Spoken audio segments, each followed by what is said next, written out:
Press the bell icon on YouTube and don't miss another update. Namaskar. Welcome to another episode of Editorial. Actually, my episode today is part 2 episode of Saturdays.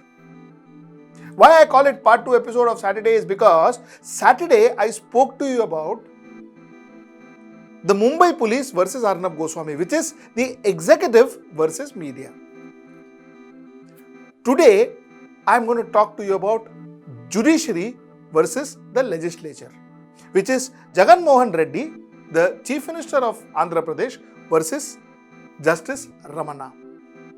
This is my topic number 1. My topic number 2 is a BJP strategy that went wrong in Maharashtra. Let's talk about it. Let's get right into the show.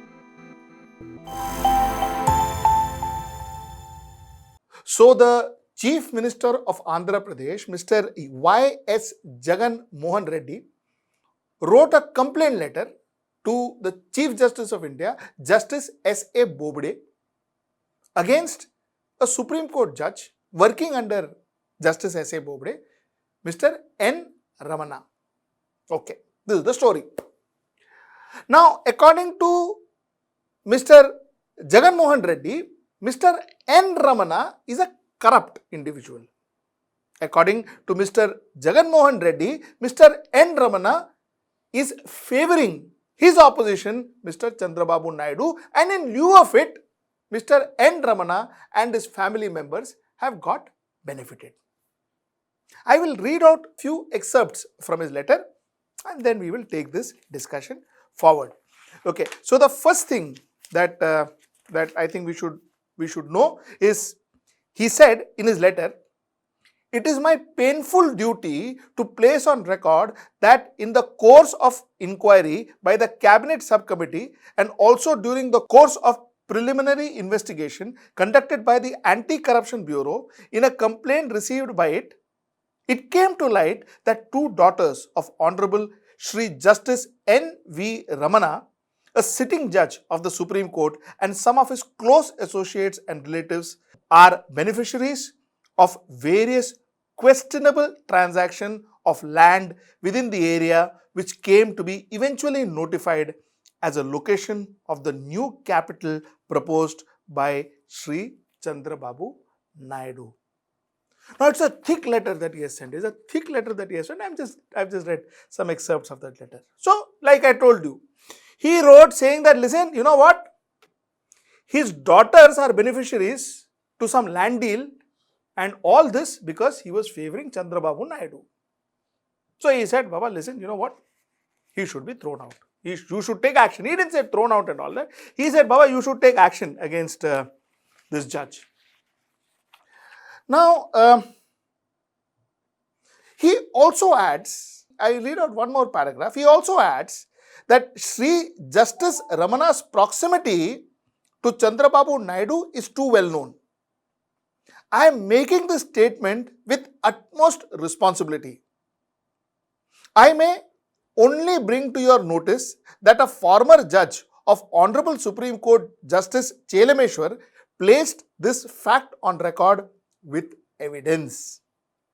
Such letter and interviews of the learned judge are in public domain, and I am enclosing a copy of the opinion highlighting the identity of views and expression between N. Chandrababu Naidu and Sri Justice N. V. Ramana about the fitness of the candidate considering to be elevated for the judge of the High Court. All the beneficiaries of the illegal transactions needed to protect their interest and cover up their misdeeds. Okay, so what he continues to say that, listen, not only me, Maya Akela nahi hai. Even Justice Chelameshwar has said that Mr. Ramana is corrupt.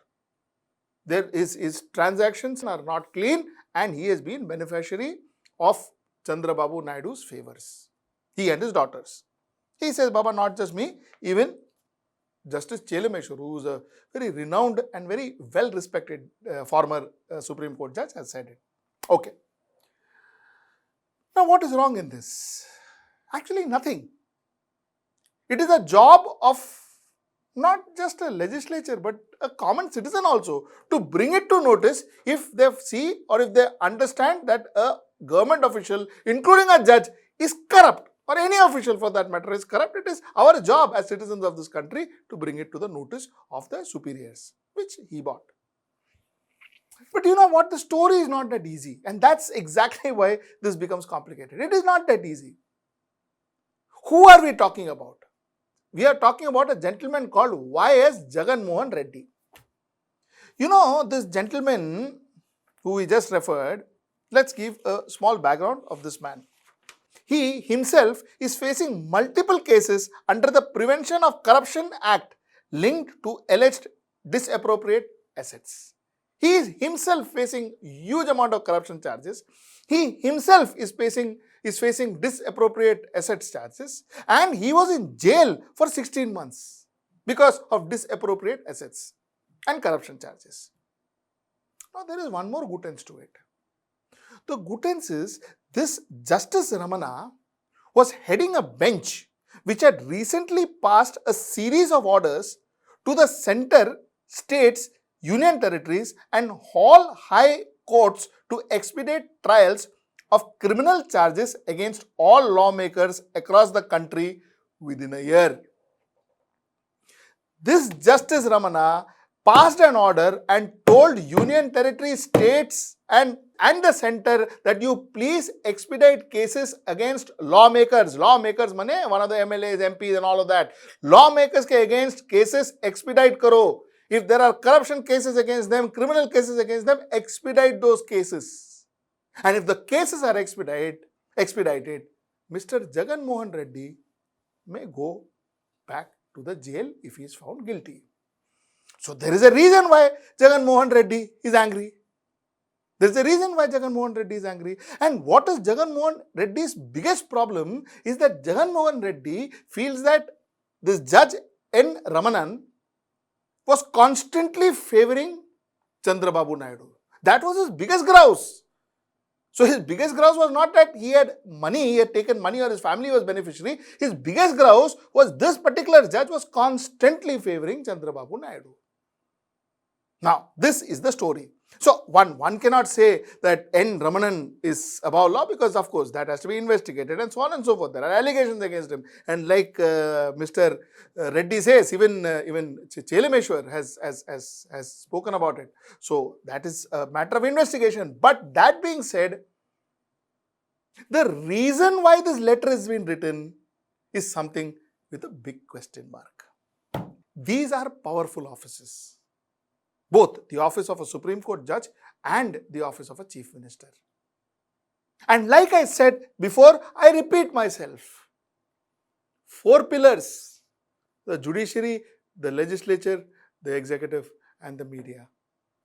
If these two starts fighting because you scratch my back and I scratch yours in return, and if you don't scratch my back, I will poke a knife on you.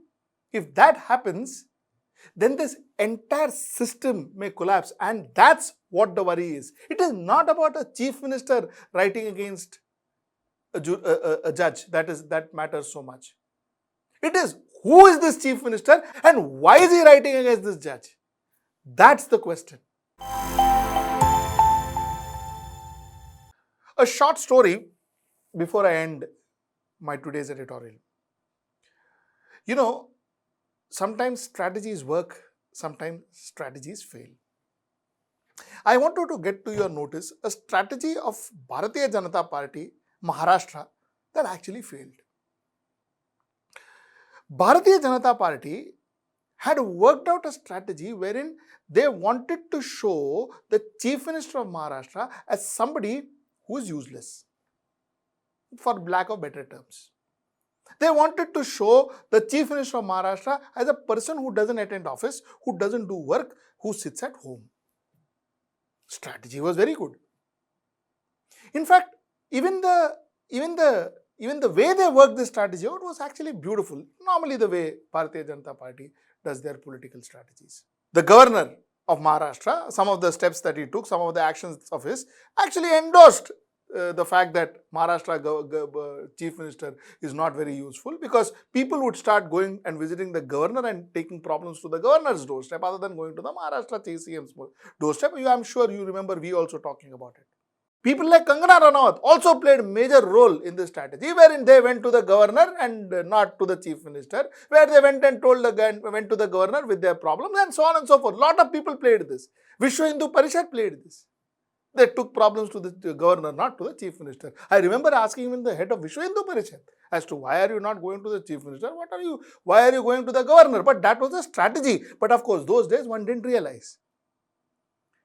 The strategy later on metamorphosized into saying that, listen, you know what? It is not Uddhav Thackeray that is working. It is Sharad Pawar who is actually running the state. And BJP and their allies were very sure that this strategy is going to work. There will be a split between the Uddhav Thackera's Shiv Sena and Sharad Pawar's NCP. There will be a split because there will be it's divide and rule and so on and so forth. But what happened was actually to the contrary.